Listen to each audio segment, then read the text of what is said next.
C'est une exposition exceptionnelle qui s'ouvrira demain au château d'Angers dans la galerie de l'Apocalypse. Pour la première fois, les plus beaux manuscrits possédés par le roi René sont présentés au grand public. En tout, 48 œuvres empruntées pour l'occasion aux bibliothèques nationales de Saint-Pétersbourg, Lisbonne ou Londres. C'était fou comme projet pour la bonne raison qu'après la mort du roi René, les œuvres se sont égayées dans le monde entier.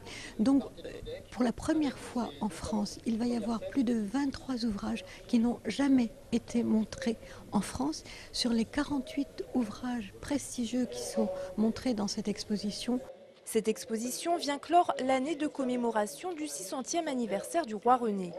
Une exposition qui permet de mieux cerner le personnage du roi.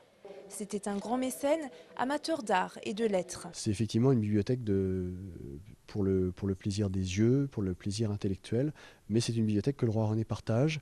On a des différents exemples qui nous montrent que c'est plus proche d'officiers.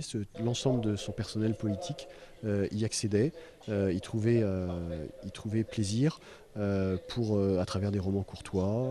Le roi René aimait s'entourer d'artistes avec qui il entretenait des relations privilégiées.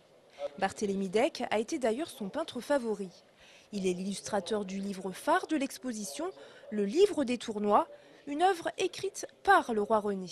Il présente les premiers exemples de pleines doubles pages peintes avec des grandes scènes, donc finalement de petits tableaux de 40 cm sur 60, qui s'étendent sur toute la double page et qui peuvent du coup foisonner de détails.